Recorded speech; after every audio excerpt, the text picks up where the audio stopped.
हे छठी मैया कखन पुकार सुनबै, अपना बेटा के कहिया उद्धार करबै। बड़े ललसा लगलिए माँ कन विचार करबै। हे छठी मैया, हे छठी मैया कखन पुकार सुनबै, अपना बेटी के कहिया उद्धार करबै। बड़े ललसा लगलिए माँ कन विचार करबै। हे छठी मैया, हे छठी मैया कखन पुकार सुनबै, अपना बेटी के कहिया उद्धार करबै।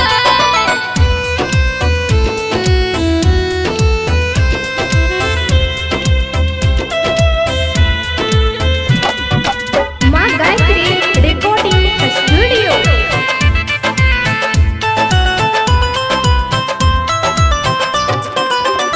लाल बिना माँ जीवन अधूरा, आहाँ शिवा के करतै माँ पूरा।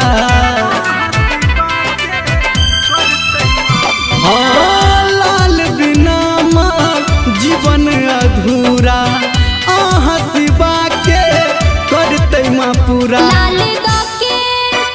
लाल दो के अपन उपकार करबै, अपना बेटी के कहिया उद्धार करबै। बड़े ललसा लगलिए माँ कन विचार करबै। हे छठी मैया, हे छठी मैया कखन पुकार सुनबै, अपना बेटी के कहिया उद्धार करबै। म्यूजिक बाय बबलू राज। अभी आप सुन रहे हैं धर्मेंद्र निर्मलिया को।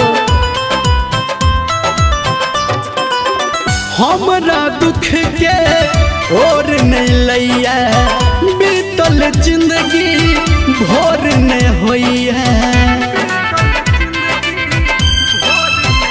हाँ, हमरा दुख के और नहीं लैया, बीतल जिंदगी भोर नहीं होइया। भोगल देरी माँ कखन दुलार करबै, अपना बेटी के कहिया उद्धार करबै। बड़े ललसा लगलिए माँ कन विचार करबै। हे छठी मैया, हे छठी मैया कखन पुकार सुनबै, अपना बेटी के कहिया उद्धार करबै। बड़े ललसा लगलिए माँ कन विचार करबै। हे छठी मैया, हे छठी मैया कखन पुकार सुनबै, अपना बेटा के कहिया उद्धार करबै।